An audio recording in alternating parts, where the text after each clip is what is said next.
Welcome to Total Retail Talks, your podcast channel for retail knowledge.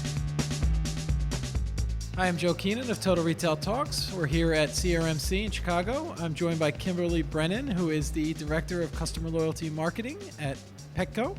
We're going to talk a little bit about customer loyalty, loyalty programs, CRM, all that good stuff. So thanks for joining me, Kimberley. Thanks for having me. So let's first start by having you tell us a little bit about your role at Petco, and you're relatively new with the brand. What attracted you to the company? Yeah, so I think it's really interesting. Some people think that loyalty marketing at Petco should be pretty easy because there's obviously a tie with loyalty and animals and emotion. It's one of the reasons I was attracted to it. I thought, okay, this seems like an easy challenge, but how cool would it be to already start from a place of love and what you can do to kind of nurture the love and the emotion that pets have with, or pet parents have with their pets, and also with the people who support them the most. So I was really attracted to that. I also had a handful of quite amazing conversations with leaders in the organization to come on board, and their vision is kind of incredible. We're a commoditized business, and I think the challenge in that lies, how do you differentiate and create unique customer experiences that drive them to you versus the Amazon, or Chewy's a bad word, but we'll say it anyways, the Chewy's. So there's that. And my team nurtures loyalty throughout the organization, not just programmatically through the program. I think it's a good point, too, within the pet category. Obviously, pets are so emotionally connected to their owners. It's like another family member. So getting that loyalty to a brand for their particular pet is what you're working towards, I would imagine. Yeah, and well, there's awesome responsibility when you're talking basically about someone's child, and you're trying to be a supportive player in that, a supportive friend / guider in this journey of pet parenthood. And so I think it's, as much as it's fun and it's lasting and it should be a great place to build loyalty, it comes with an enormous amount of responsibilities. Exactly. So as I mentioned, we're here at CRMC, so maybe talk a little bit about what you're most looking forward to here at the show, and then maybe what you hope to leave with. What are a couple of takeaways that you hope to get from the event? Is this your first CRMC? This is our second. Okay, all right. So we're rather newbies to this. You are really new, but I imagine year two, you got here and you realized all the people that you knew, all the connections that you made. It's kind of like a reunion for a lot of us. I think I'm on year 8, maybe year 9. And that's not uncommon, that kind of length of... We're all sort of unicorns, so CRM marketers, we're kind of misfits in the organizations that we're in. Sometimes we report into marketing, sometimes it's technology, sometimes it's finance, but there aren't very many of us is where I'm going with that. So when you come to a place like CRMC, it's like, oh my goodness, there's people like me here.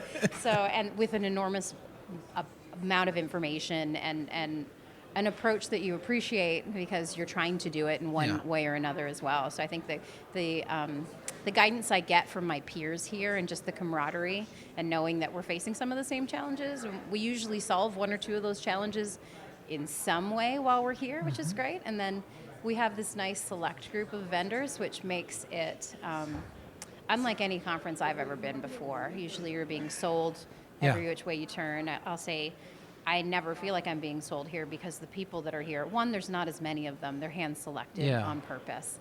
But 2, they're all relevant to where we're at in our journey from a business perspective. So a little bit more of an intimate feel than you would get at a massive trade show. Yeah, and I'm trying to solve some things while I'm here. I knocked one out last night at a happy hour, so I've just got a couple more that I'd really like to take back. Like to at least make some progress on in the next 24 hours. Great.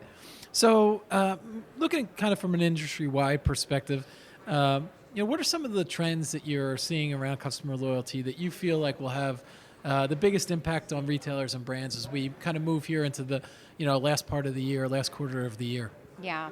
So I think it's hard to say any trend I'm seeing now, if it hasn't already actioned itself in the first half, how meaningful it will be in the back half. When it comes to retail and specifically loyalty, those are so many years out planning to get to this place. I'm really probably, nothing I say is going to be revolutionary new trend. I think the key elements really are relevancy, right?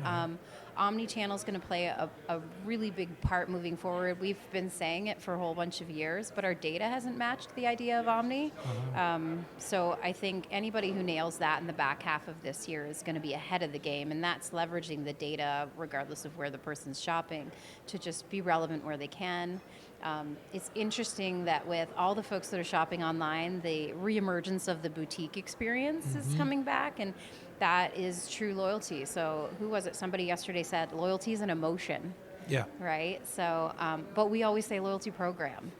And it's the set of things. And the idea that the boutique can come back and we can stop exchanging one currency for another in the eyes of our customer, because that's a real selfish way for retailers to look at it. Yeah. It's exciting, super challenging to operationalize, but that's the trend I'm most excited in the back half of the year, and I do think some of the players are going to get there. And to your point, not just making it only transactional, spend this, get this point, you can redeem it, but also these experiences a little bit that you're talking about. Yeah, and they don't always need to be, you don't need to have this Chinese laundry list of things that you're going to do or promises you're going to make. It's really just being the connection between what the person needs and what they get in return, and just being really thoughtful about that within the program. And that goes anything from making sure your customer service team is enabled to understand who the person on the other end of the phone is when they've got an issue. And I'm not talking about how much they've spent with you, just who are they? From a Petco perspective, this person could be calling in because they just got their dog groomed and they wanted to understand something about that experience. And we can go back and say, oh, well, you normally go to this store and it's this groomer. How about I give them a call and find out what was different about that experience? So it's arming all the people who could possibly talk to the customer with the information to be the caring, thoughtful person they need to be for them. And to your point, that's driven by the data that you're collecting and sharing that data across channels.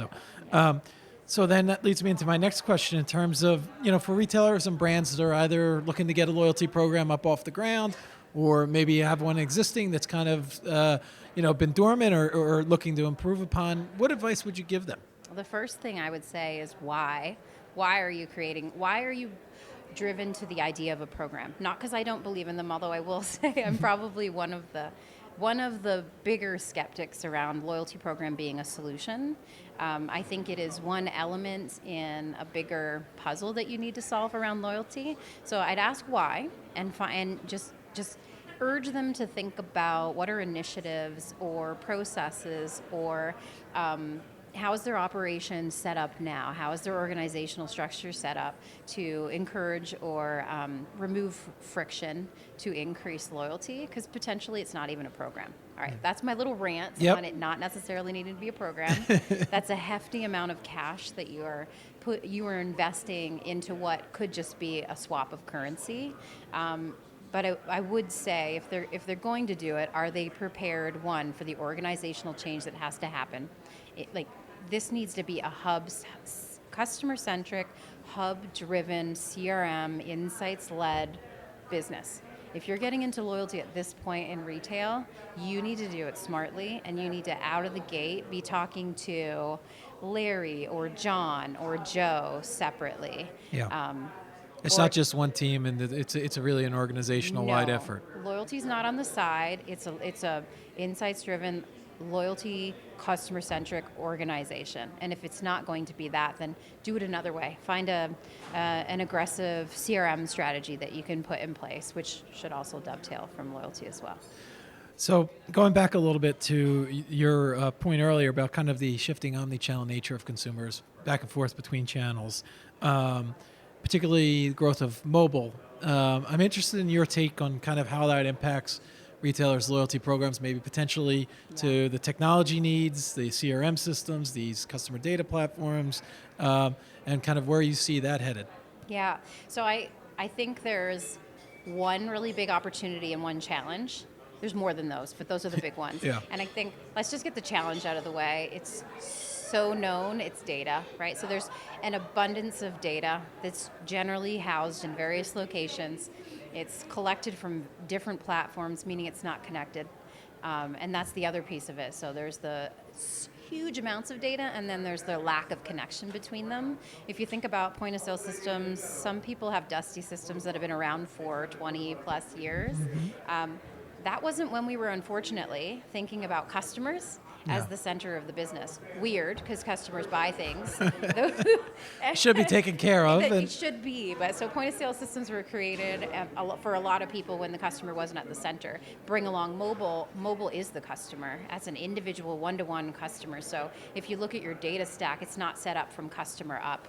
It's actually sometimes set up by business, sometimes by shop. So for us, we've got services, or we have center store supplies and nutrition. So we could be set up this way in businesses. Rarely are you going to see someone who's getting into the mobile space that, unless they just did it all at once, they just flashed out of nowhere and became a business. Lucky people who have a nice, non-dusty point of sale system, then the customer's not at the center. The opportunity is mobile, you said it. Everybody has this awesome tool in their pocket when they're standing in your store that can be used to help them get better product, help them get the service they need, either from a live associate or through an app on your tool that can be set into like a store mode and help direct you to the things that you need to see. QR codes, even though they never really took off, there's the opportunity to scan those and get educational content. Home Depot does a really good job with the QR codes in the space, but I'll say the huge opportunity with mobile really is just finding a way to take that tool, because they're very familiar with it. They use it all the time. What is it? We've surpassed shopping on your PC with a mobile, right? So they know this. How do we integrate the mobile into their experience? Geofencing and giving them opportunities. It'd be awesome if you could do it within a big box store. Like Petco's are rather large, right? To know they're in the fish area, and maybe even that they have a fish, and to be able to explain, all that pirate theme that they always love to buy. There's a new Jolly Roger or something, very specific example. Yeah, it's very true, but true. So my last question in terms of loyalty and customer data is getting personalization down. It's, an inexact science, and retailers seem to be working at this for a long time. What's the end goal, and not just for Petco, but I think many retailers, in terms of driving that personalization and scale? What kind of the business benefits that you can hope to realize from it? Yeah, I think you're right. The entire 8 years I've been coming here, we've been talking about a lot of the same things. We've made some progress. We made some back steps, forward steps. We talked about machine learning yesterday, and how everybody thinks that if anything is everything is AI. Yep. I think the opportunity is to understand what your end goal is. So personalization doesn't always mean you need to get down to Kimberley or down to Joe. Sometimes it's just knowing that you don't need to tell everybody everything the same all the time. Yeah. The more relevant you can be with your business to the people that you're speaking to, the higher likelihood that you're going to build a connection with them, whereby you're in their consideration set versus someone else. So it's taking the one to many, the one to all, and making it a one to many to a one to few. One to one will get there at some point, but I say we have a lot of strides to make, and that is when you get into AI, and then you do potentially risk losing some of that boutique feel that is going to be the winners. The winners are going to be the people who are friends, but they're not creepy friends, and they're relevant at the same time as they're not anonymous. Yeah, giving them the experiences that they want, but also, to your point, not being overbearing, creepy. Yeah, I just want to know, are they a dog owner? Do they have a short-haired dog or a long-haired dog? Is it a big dog? Yeah. Is it a small dog?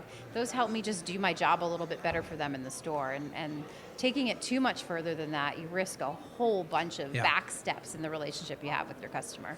Great. Well, this has been a great conversation. I want to take this opportunity to thank Kimberley Brennan of Petco for joining me today. Thanks, Kimberley. Thank you. Please check out our podcast channel page, mytotalretail.com/podcast for show notes. Total Retail Talks is available on Apple Podcasts, Google Play, Spotify, Stitcher, and TuneIn. But make sure to subscribe on our podcast channel page as well. Also, please take the time to rate and review this podcast. Thanks, and I look forward to you joining us on the next episode of Total Retail Talks.